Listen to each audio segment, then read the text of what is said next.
आप देख रहे हैं मेरे साथ लोक पुकार न्यूज़। लोक पुकार न्यूज़ में आप सभी का स्वागत है। चलते हैं खास खबरों की ओर। आज 29 सितंबर 2022 को संविधान बचाओ समिति की ओर से विजय वाकोड़े बाबा इनके माध्यम से पत्रकार परिषद का आयोजन किया गया था। स्टेडियम कॉम्प्लेक्स अतिथि होटल यहाँ पर बाबा ने बताया कि 25,000 लोगों के हस्ताक्षर लिए जाएंगे 4 अक्टूबर से और जिलाधिकारी ने दिए जाएंगे, और कहा कि दूसरे और संगठन पर भी पाबंदी डाले जिसने परभनी नांदेड़ पूर्णा यहाँ पर ब्लास्ट किए थे। इस पत्रकार परिषद में प्रेस नोट दिए गए जो नांदेड़ परभनी के मुस्लिम नौजवानों को हिरासत में लिया गया, उनके केस पेपर भी पत्रकार परिषद में दिए गए और भारत में किन राज्यों में ब्लास्ट किए गए थे उन संगठन के नाम के पेपर भी पत्रकार परिषद में दिए गए। आप ये वीडियो में देख सकते हैं। संविधान बचाओ समिति के पत्रकार परिषद में विजय वाकोड़े बाबा, मौलाना रफ़ीउद्दीन अशरफी, एडवोकेट राजन श्रीसागर, माजी महापौर रवि सोनकामरे, मौलाना जहांगीर नदवी, कामरेड गणपत भीसे, मुजम्मिल खान इस पत्रकार परिषद में मौजूद थे। क्या कहा पत्रकार परिषद में, किस तरह की प्रतिक्रिया दी है, आइए जानते हैं।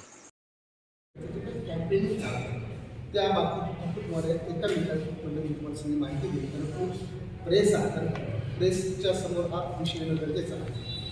आपण सर्व पत्रकार आहात। आपण द टेलिग्राफ नावाचं अमेरिकेतलं सगळ्यात मोठं जे वर्तमानपत्र आहे त्या वर्तमानपत्रामध्ये आम्ही स्टोरी छापली आहे नागपूरच्या केसच्या संदर्भात।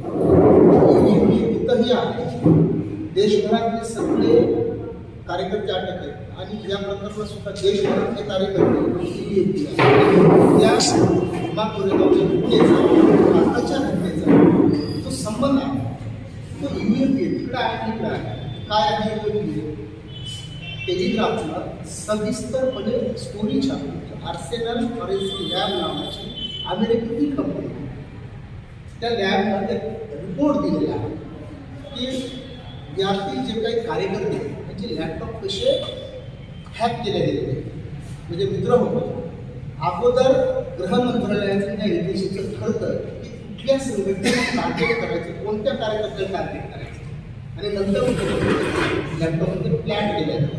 तर आर्सेनल फॉरेन्सिक लॅबचा रिपोर्ट त्या टेलिग्राफने छापला त्याला स्पष्ट सांगितले त्या कार्यकर्त्यांचे लॅपटॉप हॅक करून मॉलवेअरद्वारे म्हणजे ईमेल मार्फत त्या लॅपटॉपचा हाच रिपोर्ट आहे। अमेरिकेतील नावाची जी वॅक्सिन आहे त्याच्यामध्ये अँटीबर्ग नावाची फार मोठा स्पेशल रिपोर्ट त्याच्यामध्ये लिहिलेला आहे आणि त्याच्यामध्ये परभणी आणि नांदेड या ठिकाणी दहशतवाद विरोधी पथकाने जी काही कारवाई केली त्याबद्दलची भूमिका संविधान बचाव समिती या ठिकाणी स्पष्ट करत आहे।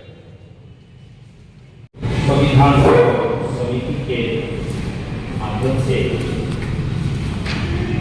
संविधान आज पूरे भारत में जो वातावरण भयभीत किया गया है उससे पूरे देश के संविधान प्रेमी लोग परेशान हैं।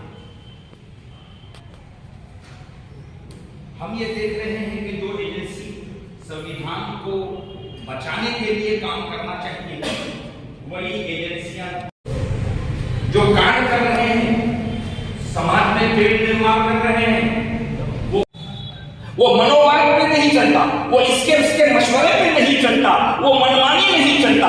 अगर कोई संविधान को पीछे ढकेलने की कोशिश करेगा तो संविधान प्रेमी जनता संविधान के माध्यम से डॉक्टर बाबा साहब अम्बेडकर ने जो हमको कानून दिया है उस कानून के माध्यम से इंसाफ कायम रखने, संविधान बचाने की भरपूर कोशिश करेगी। हम इस मौके से फिर एक बार ये बताना चाहते हैं कि जो विभिन्न प्रकार से विभिन्न समाज पर अन्याय अत्याचार हो रहा है, हमारी समिति उसे बर्दाश्त नहीं करेगी। हम उसके लिए संविधान के माध्यम से जो रास्ते अपनाना है हम अपनाएंगे और संविधान का वर्चस्व करके रहेंगे और भारत जिंदाबाद हमारा नारा है और हमेशा रहेगा और उसको बचाने और ऊंचा करने की हम हमेशा संविधान के माध्यम से कोशिश करेंगे।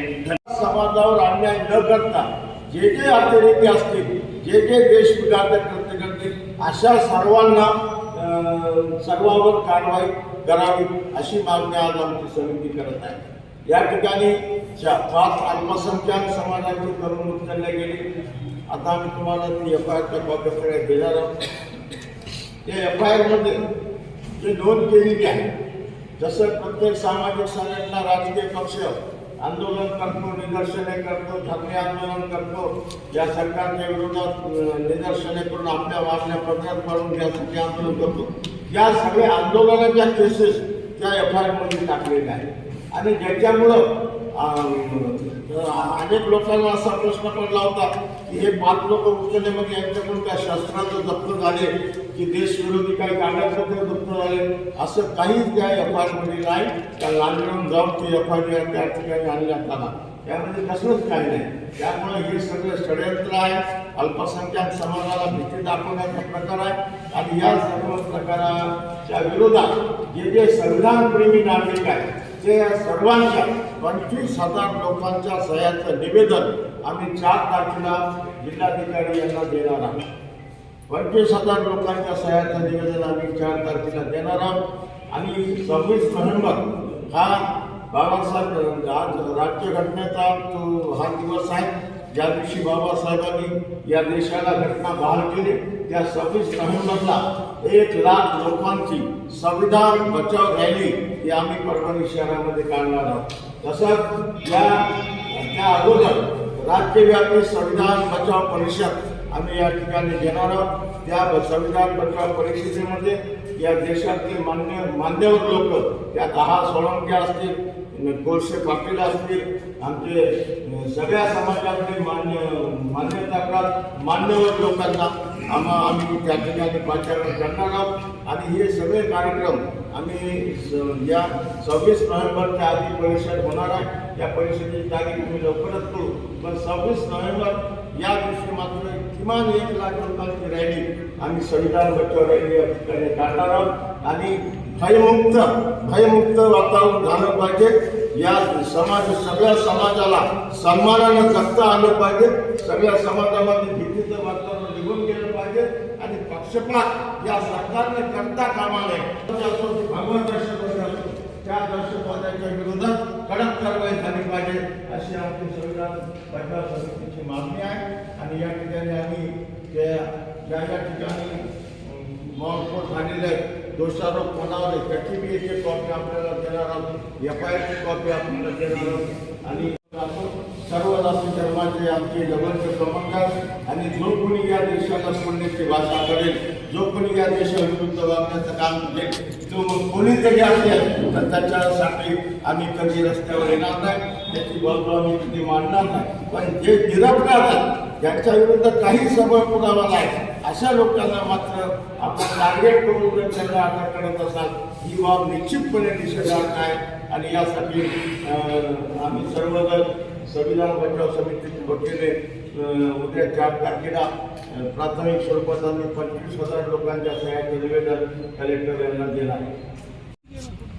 सगळ्यात पहिल्यांदा केंद्रामध्ये असलेलं नरेंद्र मोदी सरकार हे केंद्रीय तपास यंत्रणांचा दुरुपयोग या ठिकाणी करत आहे आणि संकुचित राजकीय स्वार्थासाठी आणि संघ भाजपाचा हिंदू राष्ट्रवादाचा अजेंडा पुढे रेटण्यासाठी एकतर्फी कारवाई त्या ठिकाणी सुरू आहे. आम्ही संविधान समिती म्हणून मानतो की दहशतवाद कुठल्याही प्रकारचा असेल तर त्याच्याविरुद्ध सक्तीनं पेश आलं पाहिजे. परंतु या ठिकाणी जो FIR नांदेडच्या ATS पथकानं दाखल केलेला आहे त्या FIR मधून गोष्टी स्पष्ट होत आहेत की ना कुठलं शस्त्र सापडलं, ना कुठला ट्रान्झॅक्शनचा आढळलं, परंतु या ठिकाणी ज्याच्यामध्ये UAPA कायदा अट्रॅक्टही होऊ शकत नाही अशा प्रकारच्या धरणे निवेदनाच्या कार्यक्रमाच्या आधारावरती त्यांनी UAPA कायदा लावलेला आहे जो अत्यंत चुकीचा आहे. मुळातच UAPA कायदा हा अत्यंत संदिग्ध आहे ज्याचा गैरवापर करून आज भीमा कोरेगावमधील अनेक देशामधले महत्त्वाचे विद्वान हे त्या जेलमध्ये सडत ठेवलेले आहेत. डॉक्टर आनंद तेलतुंबडे असतील किंवा सुरेंद्र गडलिंग असतील, सुधा भारद्वाज असतील आणि त्याच पद्धतीनं UAPAचा या ठिकाणी देखील चुकीच्या पद्धतीनं वापर या ठिकाणी केला जातोय. निरपराध लोकांना ज्या प्रकारे ताडण दिलं जातं त्याच्या विरोधात संविधान बचाव समिती ठामपणे आवाज उठवते आणि या देशामध्ये जर आतंकवादी आणि दहशतवादी जर कोण असेल तर ते सगळ्यात अगोदर हे राष्ट्रीय स्वयंसेवक संघ आणि त्यांच्या पित्तू संघटना ह्या त्या दहशतवादी आहे.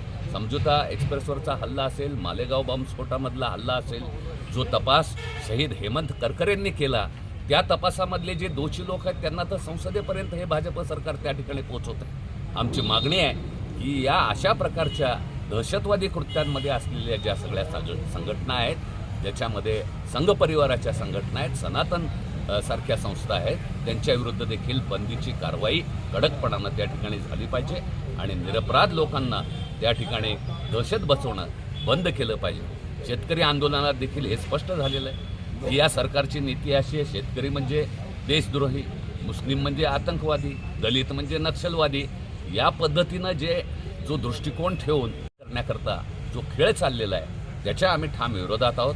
महाराष्ट्राचे गृहमंत्री हे एक सांगतात, प्रत्यक्षदर्शी पोलीस सांगतात की अशा प्रकारच्या घोषणा दिल्या नाहीत, परंतु तशा प्रकारच्या घोषणा दिल्याची हवा मीडियामध्ये तयार करून एक पोलरायझेशन निर्माण करणं, समाजामध्ये ध्रुवीकरण निर्माण करणं आणि त्या ध्रुवीकरणावर आपली राजकीय पोळी भाजून घेणं, हा जो संघ भाजपाचं कारस्थान आहे त्याच्या विरोधामध्ये आम्ही रस्त्यावरती येणार आहोत आणि संविधान बचाव रॅलीच्या माध्यमातून आम्ही हे सगळ्यांना दाखवून देऊ हा निर्धार आज आम्ही या ठिकाणी करतो.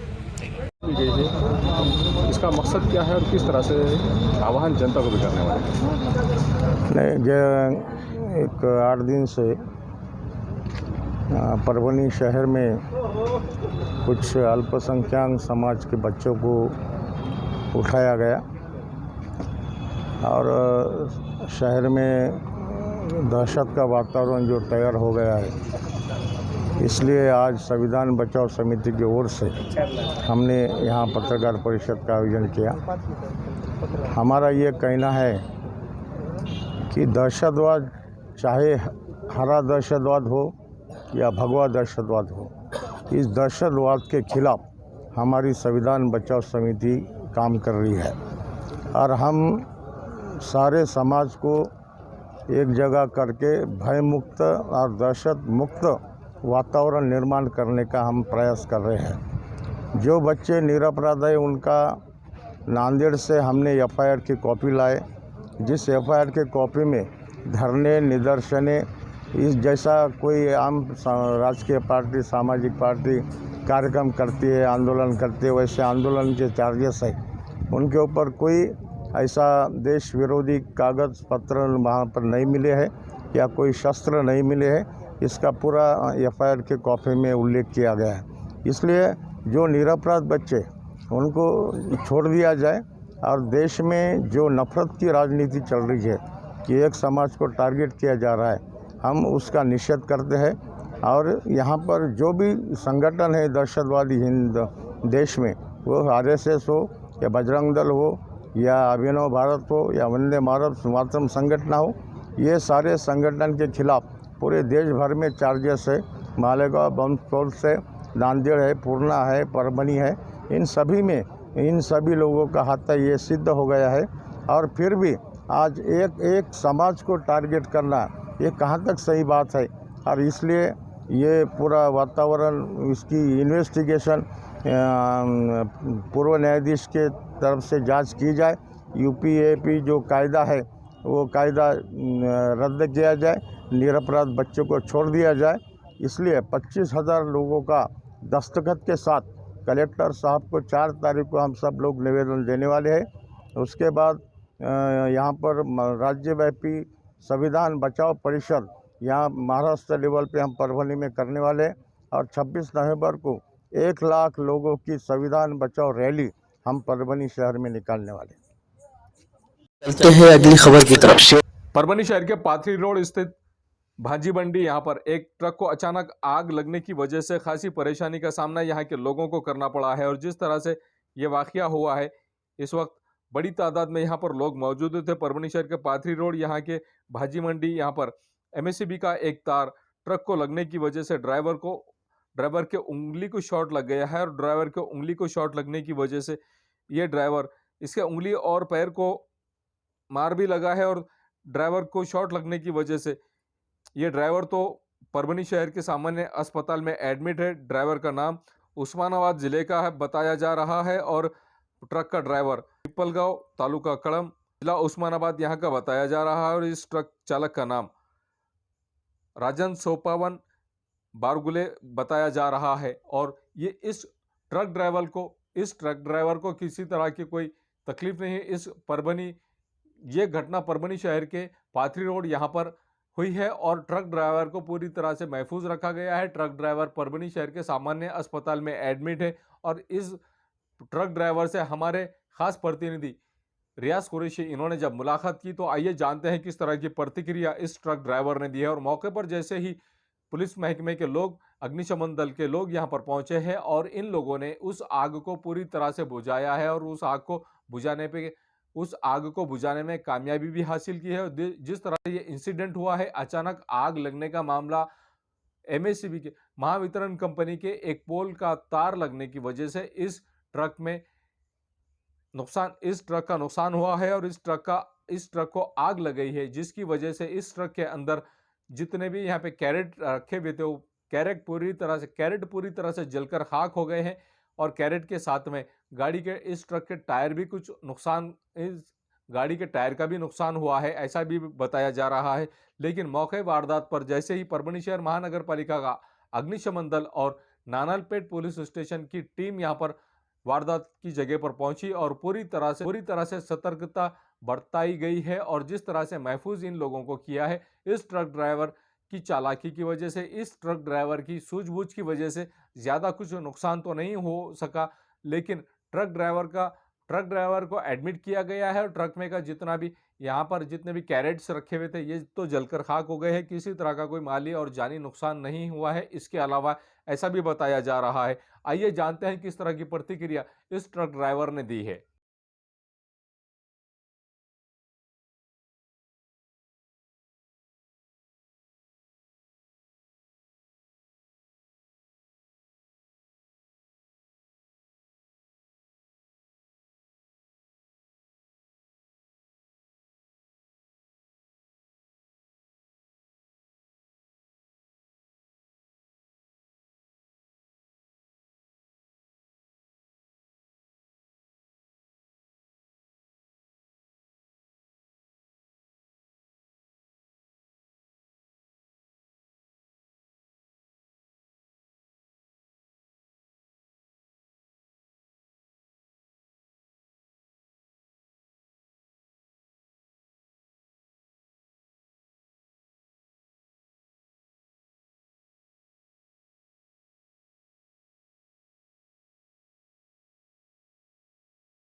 मी राजेंद्र सोपान बारगुले, पिंपळगावडोळा, तालुका कळंब, जिल्हा उस्मानाबाद.